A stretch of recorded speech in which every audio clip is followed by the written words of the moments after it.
The command center beneath Yukon Mountain goes silent. Not the silence of anticipation, but the silence of men who believe they have already won. On the central display, tracking data streams from 3 Yaogan 30 satellites converge into a single geometric certainty. 121.4 degrees east, 18.7 degrees north. The USS Gerald R. Ford. 93,000 tons of American naval power caught 200 nautical miles east of Luzon Strait, precisely where the thermal wake analysis said it would be. The DF-21D, Dongfeng 21D, east wind, leaves its transporter erector launcher at 0347 hours. The solid fuel rocket motor burns for exactly 92 seconds. First stage separation occurs at 47 kilometers. The maneuverable re-entry vehicle, guided by an onboard active radar seeker and inertial navigation cross-referenced with Beidou satellite updates, begins its terminal descent. In Beijing, they call it the carrier killer. 27 years of development, 400 billion yuan in total program costs when you factor in the satellite infrastructure, the over-the-horizon radar network, the command and control architecture. This is not a weapon. This is a strategic calculation made kinetic. The Americans have known about the DF-21D since the Pentagon's 2010 report to Congress. They have known, and apparently done nothing. Carriers still transit the first island chain. Carriers still conduct freedom of navigation operations. The assumption in certain circles of the People's Liberation Army rocket force is simple. American arrogance has become a tactical vulnerability. Now that assumption is about to be stress tested at 6,000 meters per second. To understand the failure, you must first understand what China was seeing. More precisely, what China was being shown. The U.S. Navy's NEMESIS program, navigation warfare, electronic warfare, maritime information warfare, signals intelligence, surveillance, and reconnaissance, is not classified in its existence, only in its implementation. The unclassified description reads like deliberate misdirection, a system to enhance fleet survivability through coordinated electronic warfare. What NEMESIS actually represents is a philosophical inversion of naval doctrine. For 40 years, American carrier groups relied on signature reduction. Minimize your radar cross-section, control your electromagnetic emissions, hide in the vastness of the ocean.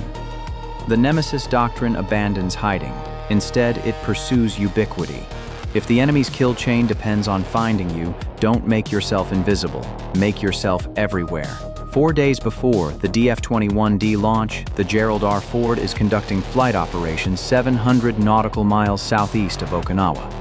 Routine, predictable. 43 aircraft sorties per day.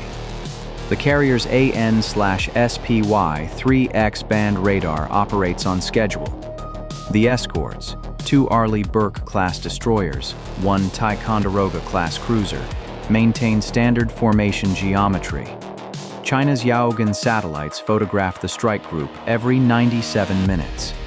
Signal intelligence aircraft based in Hainan intercept encrypted communications traffic consistent with normal operations. What the satellites don't see?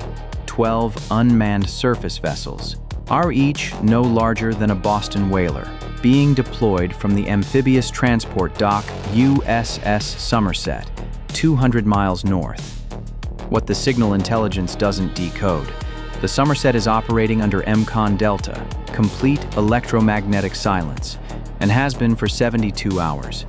The USVs are AN/ADM-160, CMALD-N units, originally designed as aerial decoys, now configured for surface deployment.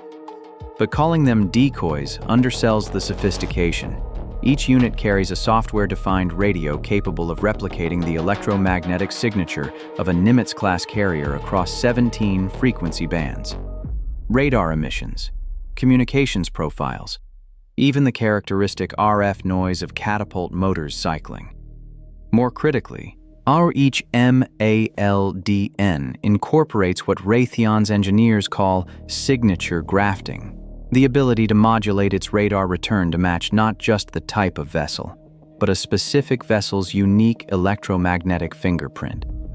The AN/SPY-3 radar on the Ford has micro-variations in its pulse repetition frequency, artifacts of manufacturing tolerances and component aging. The MALDN units replicate these artifacts. To a Chinese satellite equipped with synthetic aperture radar, vessel number 7 in the dispersed screen. 200 miles north doesn't look like the Gerald R. Ford. It looks exactly like the Gerald R. Ford, down to the asymmetric heat bloom from the number 3 reactor that developed after a coolant pump replacement in San Diego 7 months prior. This is not jamming. Jamming is detectable. This is reality injection, feeding the adversary's sensors data indistinguishable from ground truth. Phase 2. The satellite problem. China's space-based reconnaissance architecture is comprehensive. 23 Yaogan satellites in sun-synchronous orbit, electro-optical, synthetic aperture radar, electronic intelligence packages. Orbital mechanics guarantee at least one satellite over any point in the Western Pacific every 4 hours. The weakness is not the satellites themselves. The weakness is what happens to the data after it's collected. Every 97 minutes, a Yaogan satellite downlinks to ground stations in Kashgar, Jammusi, or Sanya. The raw imagery enters the analysis pipeline. Automated target recognition algorithms flag potential contacts. Human analysts verify, tracking data feeds into the command network. The entire cycle, from photon hitting CCD sensor to combat decision, takes approximately 40 minutes. 40 minutes is an eternity in modern warfare, but for tracking a carrier strike group, a target that moves at 30 knots maximum, it's sufficient. Except when the target isn't moving predictably. 18 hours before launch, Yaogan 30 Group 4 passes over the suspected Ford operating area. The satellite's SAR system paints the ocean surface with X-band radiation. The return shows a carrier strike group in standard dispersed formation. The automated recognition system flags it with 94% confidence. CV-78, Gerald R. Ford. The characteristic electromagnetic emissions match. The thermal signature matches. The radar cross-section matches. What the satellite cannot detect, the actual Gerald R. Ford is 130 nautical miles southwest, tucked into the radar shadow of Taiwan's Central Mountain Range, conducting a previously unscheduled engineering drill with all non-essential transmitters shut down.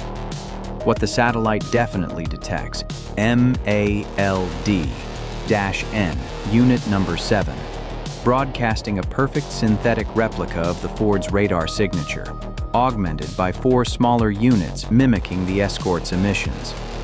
The technological sophistication is almost beside the point. The real genius is psychological. The MALDN cluster isn't placed randomly. It's positioned exactly where Chinese doctrine expects the Ford to be based on transit speed, previous course, and historical operating patterns. The Americans aren't just spoofing sensors, they're spoofing Chinese analysis. The Sun Tzu wrote, "All warfare is based on deception."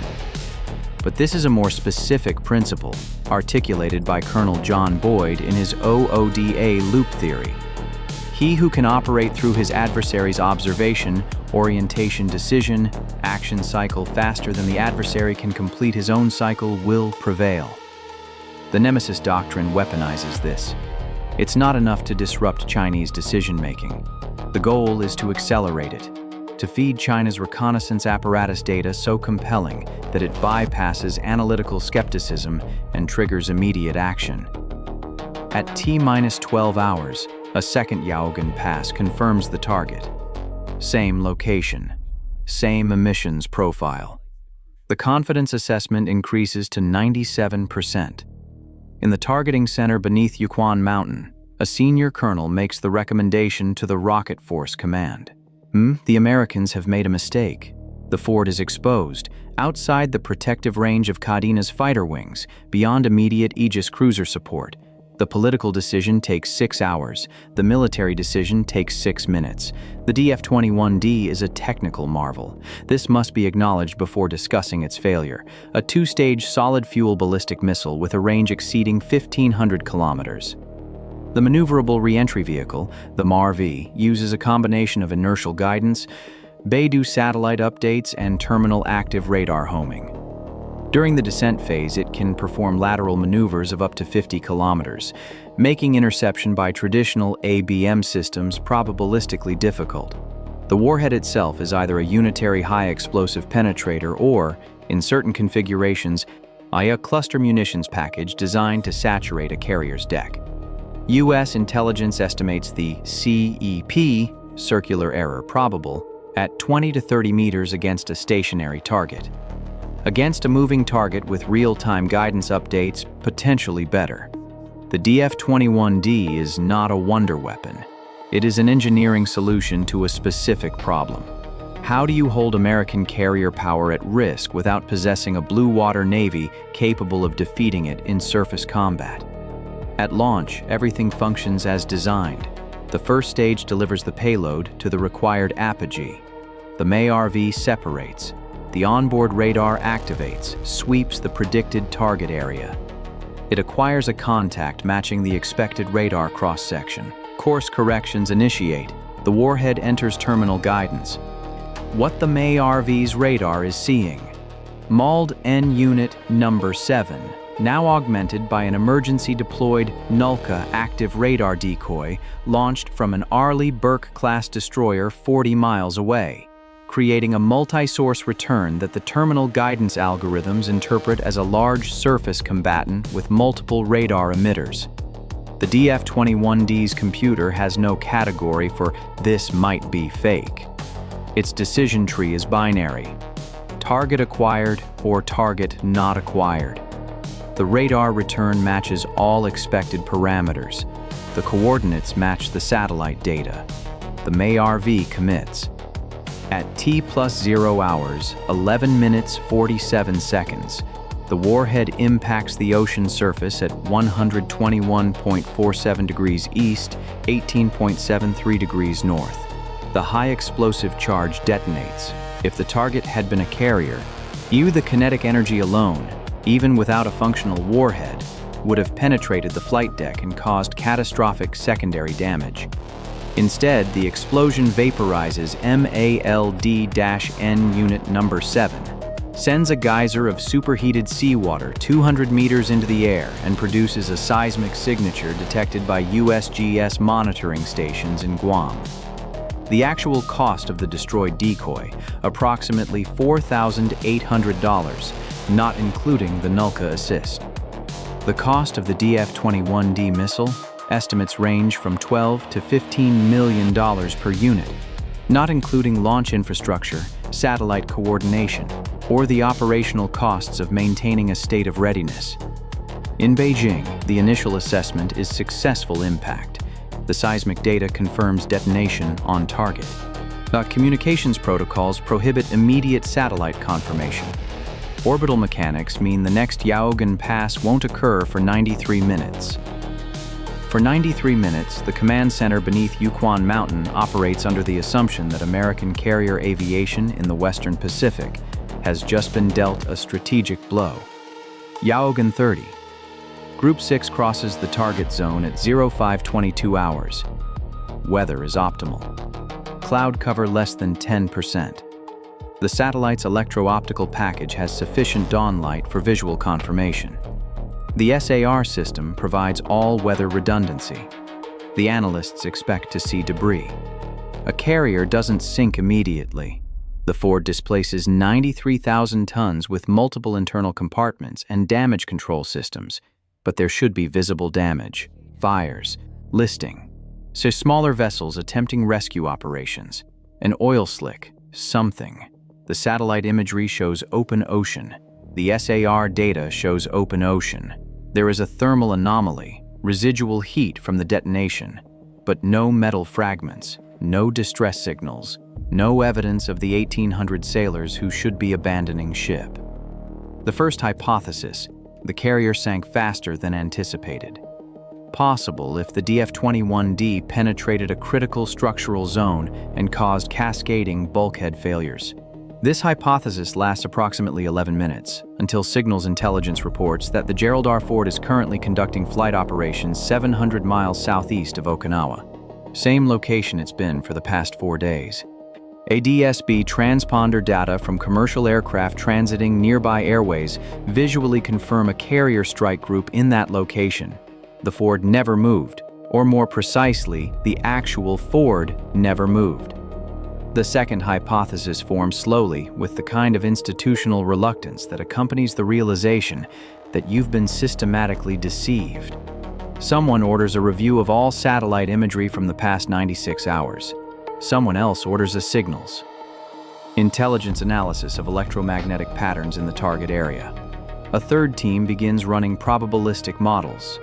What are the chances that every data point, visual, radar, thermal, electronic, could simultaneously indicate a carrier strike group where none existed?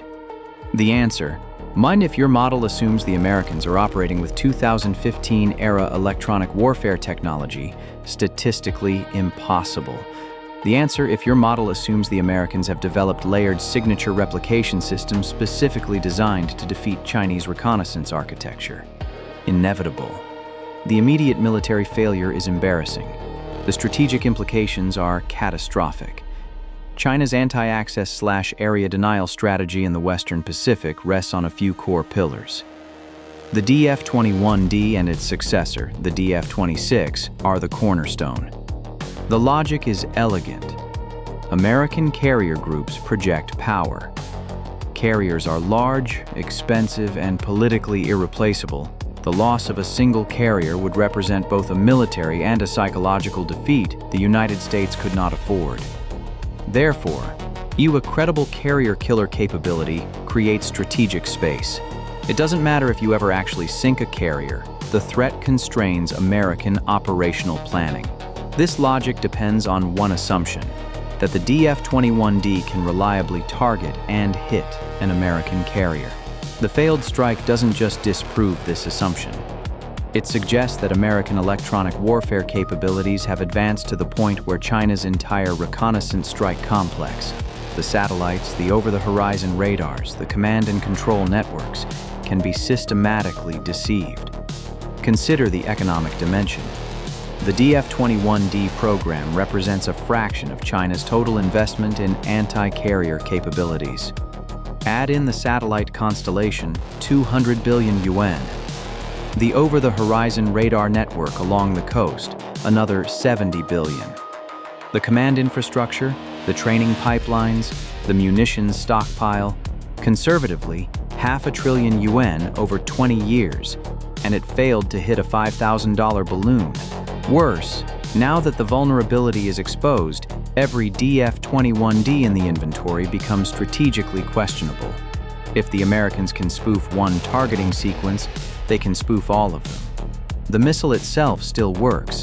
The kinetic performance was flawless, but a perfectly functional weapon that hits the wrong target is worse than useless. It's a strategic liability that advertises your vulnerability. The cost-benefit analysis becomes perverse. Each DF-21D launch, $12 million, now carries the risk of hitting nothing while revealing your intelligence sources and methods. Meanwhile, the Americans can generate decoy targets for less than the cost of a single Tomahawk cruise missile. This is not warfare. This is industrial-scale economic attrition conducted through deception. There's a historical parallel. In 1982, during the Falklands War, the British discovered that Argentine Exocet missiles, highly effective anti-ship weapons, could be decoyed by relatively simple chaff and electronic countermeasures. The Exocets still worked. Argentine pilots flew with suicidal bravery to launch them, but chaff is cheap. Exocets cost $1 million each. Argentina ran out of Exocets. Britain did not run out of chaff. The NEMESIS doctrine is chaff at fleet scale. The People's Liberation Army is not a stupid organization. Within a week, multiple internal assessments circulate through the Rocket Force Command, the Strategic Support Force, and the Central Military Commission. The consensus: China's reconnaissance strike complex has been penetrated at the conceptual level. The Americans didn't just develop a countermeasure. They developed a counter-strategy that anticipates Chinese doctrine and exploits its dependencies. The Chinese targeting process is sequential and hierarchical. Satellites detect. Analysts confirm. Commanders decide. Missiles launch. Each step depends on the integrity of the previous step. If the Americans can poison the data at the satellite level, every subsequent step executes perfectly while operating on false premises. Colonel Boyd's OODA loop again. Observe, orient, decide, act. The NEMESIS system doesn't disrupt Chinese observation, it corrupts it. Corrupt the observation phase and the adversary's orientation phase becomes worthless. They orient to a false reality, make decisions based on that false reality, and act decisively on those decisions, achieving nothing except the expenditure of resources. The doctrinal response options are limited. Option 1. Develop better satellites with multispectral sensors that can distinguish electromagnetic signatures from physical hulls. Cost: unknown, but likely hundreds of billions of yuan. Timeline: 8 to 12 years. Probability of success: uncertain, since you're now in a sensor countermeasure arms race with an adversary that demonstrated they're already 2 generations ahead. Option 2. Accept that space-based reconnaissance is compromised and rely on alternative ISR methods: aerial reconnaissance, submarine tracking, human intelligence. Problem: each alternative has its own vulnerabilities and none provide the rapid, wide area coverage that makes the DF-21D tactically viable. Option 3. Abandon the carrier killer concept and invest in different strategic approaches. This is politically unacceptable. Admitting the entire program was obsolete would represent an institutional failure on a scale that undermines party confidence in PLA modernization. Option 4. Continue the program. Accept that the hit probability is now unknown, and hope that American overconfidence or operational mistakes create genuine targeting opportunities. This is the most likely outcome, because institutions rarely abandon expensive programs even after they've been proven ineffective. The unstated fifth option: recognize that this engagement was never about the missile. And it was about establishing American dominance in a domain, electromagnetic warfare and signature manipulation, where traditional measures of military power, tonnage, throw weight, warhead count, become irrelevant. In a secure conference room in the Pentagon, senior naval officers conduct their own assessment. The NEMESIS demonstration was successful beyond initial projections. But success creates its own problems. China now knows the capability exists. They don't know the exact mechanisms, the technical details of how the MALDN units replicate electromagnetic signatures remain classified. But they know the effect. And knowledge of the effect drives countermeasure development. The likely Chinese responses: 1. Increased reliance on non-electromagnetic reconnaissance, optical satellites with better resolution. Synthetic aperture radar at frequencies outside the MALDN's replication bandwidth. More aggressive submarine patrols for direct visual or acoustic confirmation. 2. Development of multi-phenomenology targeting. Cross-reference satellite data with undersea acoustic tracking, with human intelligence reports, with analysis of commercial shipping disruptions. If 10 different data sources all indicate a carrier at coordinates X, the probability of all 10 being spoofed simultaneously decreases. 3. Shift in missile doctrine. Instead of single high-value shots against confirmed targets, move toward saturation strikes against probable locations. Accept a lower hit probability per missile but increase the number of missiles to compensate. The American counter-responses. Develop more sophisticated decoys that replicate acoustic signatures, not just electromagnetic. Deploy them in larger numbers to increase the saturation threshold China must overcome. continue rapid advancement in software-defined radio technology to stay ahead of Chinese sensor development. But there's a deeper problem. The NEMESIS doctrine is fundamentally resource asymmetric in America's favor. The United States can afford to deploy hundreds of decoys at $5,000 each. China cannot afford to fire hundreds of DF-21Ds at $12 million each, hoping to hit a real target. Yet this creates a strategic tension. If American carriers can operate with relative impunity because Chinese targeting is unreliable, the United States regains freedom of action in the Western Pacific. This threatens core Chinese interest in Taiwan, the South China Sea, the First Island chain. Now, China cannot simply accept this. Therefore, China must develop either dramatically cheaper anti-ship missiles that can be fired in large salvos without economic constraint, or alternative methods of holding American carriers at risk that don't depend on electromagnetic targeting. The first option leads to mass production of simpler weapons. The second leads to asymmetric approaches. Cyber attacks on carrier network infrastructure, anti-satellite operations to blind American reconnaissance, even strategic ambiguity about whether certain missiles carry conventional or nuclear warheads. None of these pathways lead toward stability. There's a passage in Machiavelli's Discourses that applies here, though Machiavelli was writing about Renaissance Italian city-states, not hypersonic missiles. Men are so simple and so subject to present necessities that he who seeks to deceive will always find someone who will allow himself to be deceived. The DF-21D failure is not fundamentally a story about technology. It's a story about institutional psychology. China built a weapons system optimized for a 2010-era threat environment. The United States, observing this development, didn't build a better missile defense. They built a better deception. This is cheaper, it's faster, and it exploits a psychological truth. Organizations that invest heavily in a capability become psychologically committed to that capability's effectiveness. The more you spend, the harder it becomes to accept that the spending was wasted. China spent $500 billion on reconnaissance strike infrastructure. That investment creates institutional momentum.